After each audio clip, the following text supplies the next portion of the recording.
పసిడి ప్రియులకు shocking news. వరుసగా 10 రోజులు పెరిగిన గోల్డ్ రేట్ నిన్న స్థిరంగా ఉన్నాయని సంతోషించే లోపే మరలా షాక్ ఇచ్చాయి. హైదరాబాద్లో 24 క్యారెట్ల 10 గ్రాముల పసిడి ధర 1,32,770 కాగా 22 క్యారెట్ల 10 గ్రాముల ధర 1,21,700గా ట్రేడ్ అవుతుంది. ఇక ప్రస్తుతం దేశవ్యాప్తంగా బంగారు ధరలు బగ్గుమంటున్నాయి. రోజురోజుకు పెరిగిపోతున్న ధరలతో సామాన్యుడికి పసిడి అందనంత దూరంగా వెళ్లింది. ఇక ప్రస్తుతం తులం ధర 1,50,000 వైపు పరుగులు పెడుతుంది.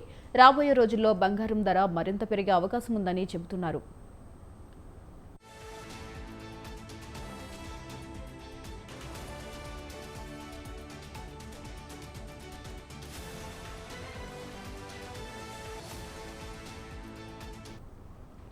ఇక మరోవైపు వెండి ధరలు మాత్రం కాస్త ఊరటనిస్తున్నాయి. వరుసగా పెరిగిన వెండి ధరలు 2 రోజులుగా దిగొస్తున్నాయి.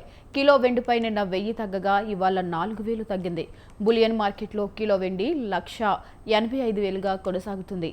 ఇక హైదరాబాద్ మార్కెట్లో కిలో వెండి ధర 2,03,000గా నమోదైంది. గత 2 రోజులతో పోల్చుకుంటే వెండి ప్రియులకు కాస్త ఊరట కలిగిందనే చెప్పవచ్చు.